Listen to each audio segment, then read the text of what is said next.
Picture this. You're sitting at your desk stressed about how you're going to get everything done, and someone comes and says, "Hey, have you tried writing a list?" Now, don't get me wrong, I'm all for productivity habits, but as someone with ADHD, I've come to learn that sometimes those well-intended suggestions just don't cut it. Instead, we've mastered the art of procrastination on a whole new level, one that could even put our work and relationships at risk. And because I'm all out of risk, I've learned a few strategies now that actually work for my ADHD, and that's what I'm going to talk about. Starting out with the first thing is finding ways to make boring tasks novel and fun. Now let's be real for a moment. Us ADHDers always have a special talent for finding ourselves knee-deep in monotonous BS. Whether it's organizing files, folding laundry, or staring at spreadsheets, boredom becomes our arch nemesis. Whenever I'm at my desk facing a pile of paper the size of Mount Everest, it's the last thing I want to do. The mere thought of tackling it sends shivers down my damn spine. But instead of running away from it and getting fired,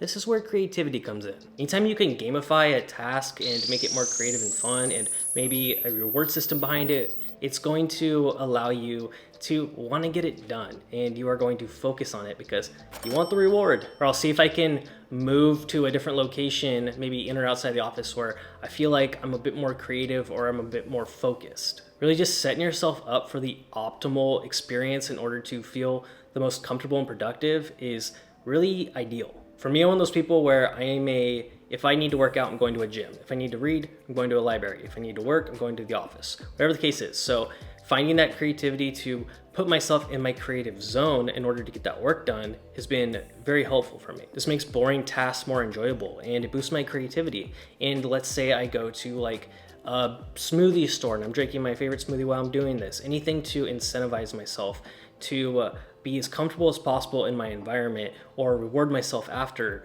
has always just been super important. Next is to break down your tasks into smaller subtasks. This one's my personal favorite. It's by far the most helpful thing because I'm typically one of those people that sees a giant checklist and I just want to get all of it done, but then I get overwhelmed and I don't know where to start and then I end up getting nothing done. So I'll give you a perfect example right here. I am filming multiple videos right now over the weekend and I have 8 scripts that are 10 pages long each that I've written out over a long period of time, and I've put a lot of time into them, and it's overwhelming to think that I am going to film all of these videos. But the way I'm able to do it and still maintain my sanity is by just doing a few one day, doing a few next, and breaking it up over a shorter period of time instead of taking 500 Red Bulls and possibly dying. This not only makes things more manageable, but it turns things into like micro challenges. And I feel like I'm able to actually get through these and I'm like, all right, I'm gonna knock these out and I'm gonna knock these out. And when I'm focusing on getting small wins, it builds momentum and then I feel a lot more confident. And then before I know it, I get it all done. That surge of accomplishment of knocking this one out and then knocking this one out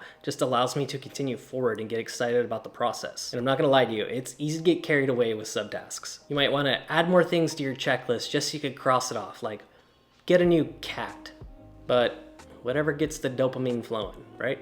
Next is building momentum early by getting some small wins. This all started for me when I realized that the hardest thing about getting things done is just starting them.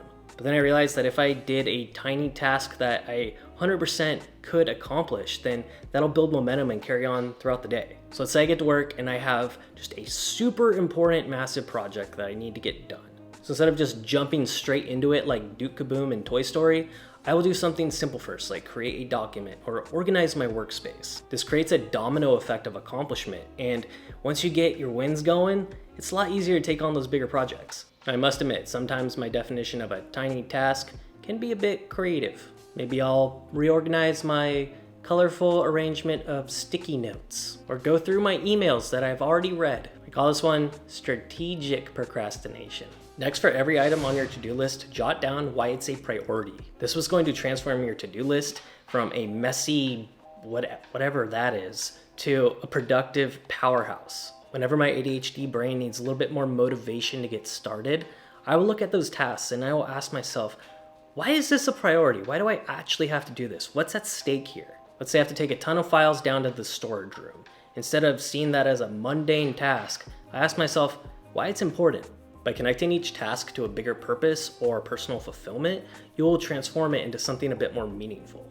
What I've noticed about ADHD brains is when we understand why a task is important, our motivation skyrockets. We thrive on purpose and meaning, and when we actually are doing things that may seem mundane to one person, but we understand the true value and significance behind it, then we become so productive, and that's when the hyper-focus kicks in. The key is to find your own personal reasons that resonate with you.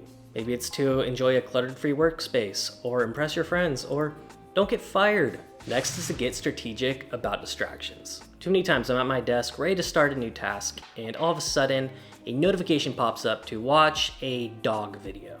And too many times I would always fall for it. I would click the link, and before you know it, it would be 4 p.m. Now, if you're like me, you get distracted by the smallest things. You get sidetracked for just about anything. This has been something that I have been working on for years and years and years, and I'm slowly getting better. The catalyst for this change was there was a time where I was working on an important project, but the urge to just always check my social media was just overwhelming. It felt like a vortex of time-sucking chaos that just swallowed me whole. And I knew like the only way I would be able to avoid it is if it was completely out of my proximity.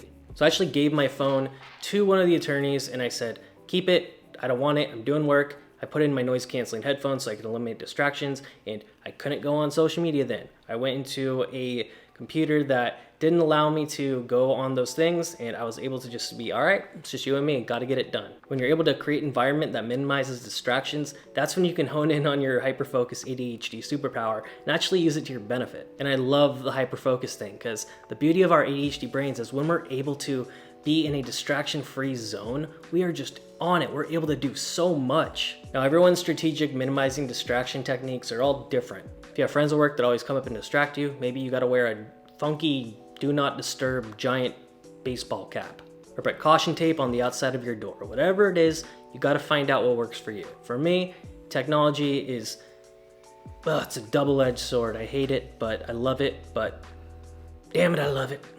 But there's a time and place for everything, I'm telling you. Whatever keeps the distractions at bay, I'm not here to judge. I just say, do what you gotta do. Those are my tips, friends. Let me know in the comments which one you like the most, if you're trying any of them. If you have some that you wanna share with us, I'm always looking for new ways to, I guess, optimize the world around me to fit my ADHD tendencies, because it's hard out here. If you like this video, please give it a thumbs up, and also subscribe and share it with an ADHDer that's struggling. I hope it helps them. I make new videos every week, and if you like this one, you'll probably like this one coming up right here. I'm gonna go find my keys because I'm always losing my keys. Thanks for watching. I'll see you in the next one. Bye.